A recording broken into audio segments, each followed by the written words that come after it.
Assalamu alaikum my lovely viewers. Welcome back to my channel Cooking Studio by Ummi. Fondant এটার জন্য আমি অনেক বেশি রিকোয়েস্ট পেয়েছি, তাই আজকের এপিসোডে আমি আপনাদেরকে ফন্ডেন্ট তৈরি করে দেখাবো। ফন্ডেন্টের অনেক রেসিপি আছে এবং অনেকভাবেই এটা তৈরি করা যায়, তবে আমি চেষ্টা করব একেবারে সহজ এবং অল্প ইনগ্রেডিয়েন্টস দিয়ে ফন্ডেন্ট তৈরি করে দেখাতে। এর জন্য আমি এখানে 200 গ্রাম পরিমাণ মার্শমেলো নিয়েছি।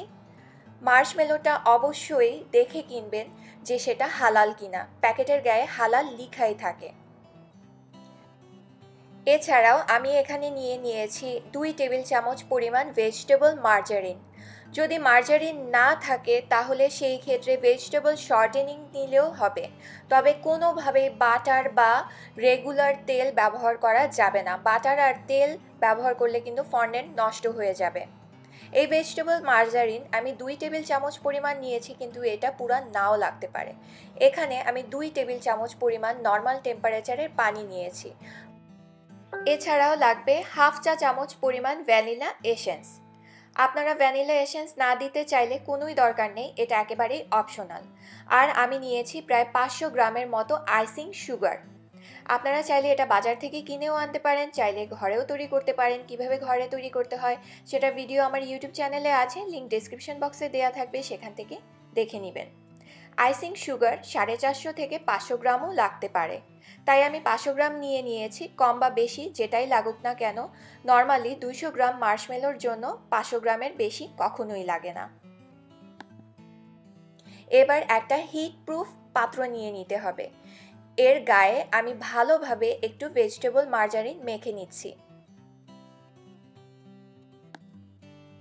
যেহেতু মার্শমেলো অনেক স্টিকি হয়, সেই কারণেই আসলে মার্জারিনটাকে মেখে নিতে হবে। মার্শমেলোগুলোকে এই গ্রিস করা পাত্রের উপর নিয়ে নিচ্ছি। সাথে 2 টেবিল চামচ পুরোটাই আমি দিয়ে দিচ্ছি। এটা খেয়াল রাখবেন, পানির পরিমাণটা কিন্তু খুবই ইম্পর্ট্যান্ট।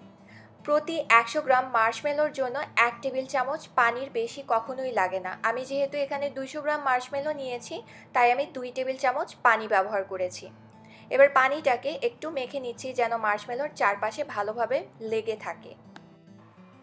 আপনারা চাইলে মাইক্রোওয়েভের একেবারে হাই পাওয়ারে মার্শমেলোটাকে গলিয়ে নিতে পারেন, তবে সেই ক্ষেত্রে একটু খেয়াল রাখতে হবে মার্শমেলোটা যেন পুড়ে না যায়। আমি নর্মালি মাইক্রোতে গলাই না, কারণ পুড়ে যাওয়ার একটা চান্স থাকে, তাই আমি কিভাবে করি সেটা আমি দেখাচ্ছি।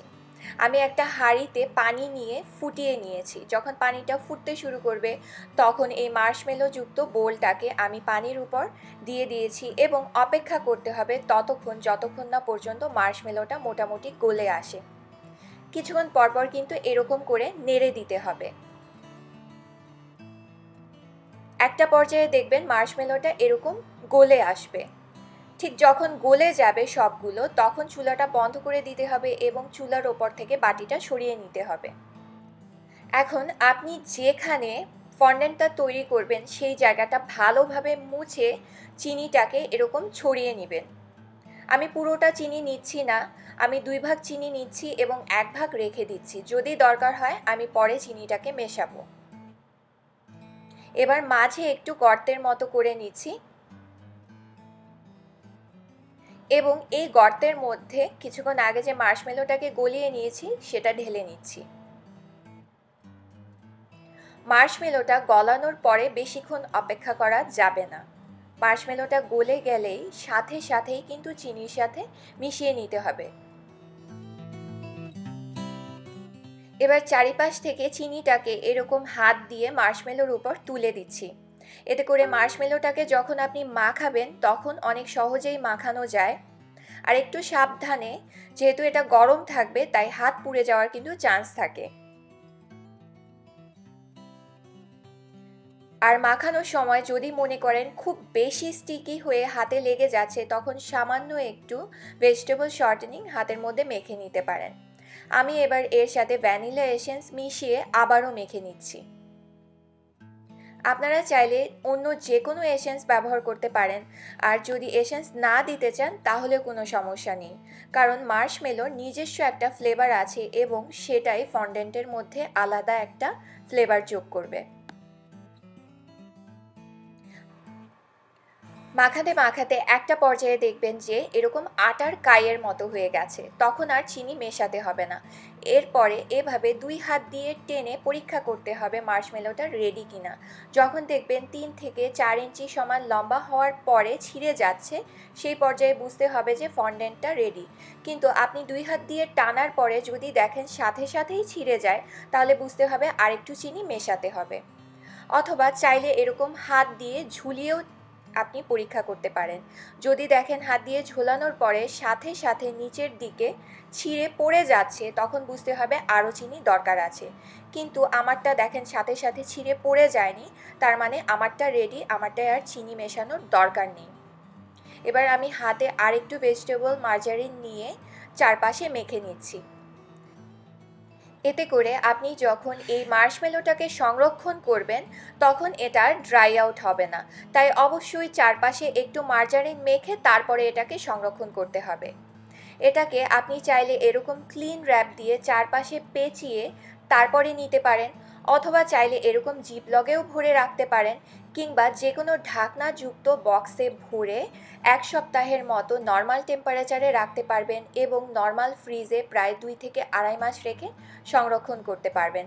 ঠিক আপনি যখন ব্যবহার করবেন তখন ফ্রিজ থেকে 15 মিনিট আগে বের করে সামান্য একটু চিনি দিয়ে আবার একটু মেজে নিলেই মার্শমেলো ব্যবহারের উপযুক্ত হয়ে যাবে। এবার আমি একটু রং মিশিয়ে দেখাচ্ছি। আমি নর্মালি এরকম জেল ফুড কালারগুলো ব্যবহার করি। জেল ফুড কালারগুলো সামান্য একটু ব্যবহার করলেই আসলে রঙটা বেশি চলে আসে এবং এটাই ভালো। এতে করে ফন্ডেন্টটা পানি পানি হয়ে যাওয়ার চান্স কম থাকে। বাট যদি জেল ফুড কালার না পান, সেই ক্ষেত্রে যে লিকুইড ফুড কালার আছে সেটা দিয়েও আপনারা করতে পারবেন। খুবই সামান্য একটু রং নিয়ে আমি চারপাশ থেকে এরকম ফোল্ড করে করে রঙটাকে মিশিয়ে নিব। রং কতটুকু মেশাবেন এটা ডিপেন্ড করে আপনাদের উপর, আপনারা কতটুকু হালকা বা গাঢ় চান, তাই বুঝে রংটা মিশিয়ে নেবেন। আমি ফন্ডেন্ট তৈরি করার জন্য যে যে ইনগ্রিডিয়েন্টসগুলো ব্যবহার করেছি এই সব কিছু আপনারা গুলশান ডিসিসি মার্কেট কিংবা নিউ মার্কেটের পেছন সাইডে যে ক্রোকারিজের দোকানগুলো পাওয়া যায়, যে মার্কেটটা দুবাই মার্কেট কিংবা সিঙ্গাপুরি মার্কেট হিসেবে পরিচিত, সেখানে গেলেই সব কিছু একসাথে পেয়ে যাবেন। আর আপনারা যারা দেশের বাইরে থাকেন তারা যে কোনো সুপার শপ থেকে সব কিছু পেয়ে যাবেন, তবে হালাল মার্শমেলোটা বাঙালি কিংবা ইন্ডিয়ান স্টোর অথবা আমাজন কিংবা ইবে থেকে কিনে নিতে হবে। রং মেশানো হয়ে গেছে, এবার আপনি চাইলে এভাবে রং মিশিয়েও সংরক্ষণ করতে পারেন কিংবা সাদা ফন্ডেন্টও সংরক্ষণ করতে পারেন। ফন্ডেন্ট দিয়ে এই ধরনের অনেক ডিজাইন তৈরি করা যায়। যদি আপনি ফন্ডেন্ট তৈরি করতে পারেন তাহলে ডিজাইন করা একেবারে তুড়ির ব্যাপার। ফন্ডেন্ট দিয়ে কোনো ধরনের কোনো প্রশ্ন থাকলে নিচে কমেন্টস করুন, আমি উত্তর দেওয়ার চেষ্টা করব। আর প্রত্যেকটা ইনগ্রেডিয়েন্টসের লিস্ট ডেসক্রিপশন বক্সে দেওয়া থাকবে, সেখান থেকে দেখে নেবেন। ভালো থাকবেন সবাই, আল্লাহ হাফেজ।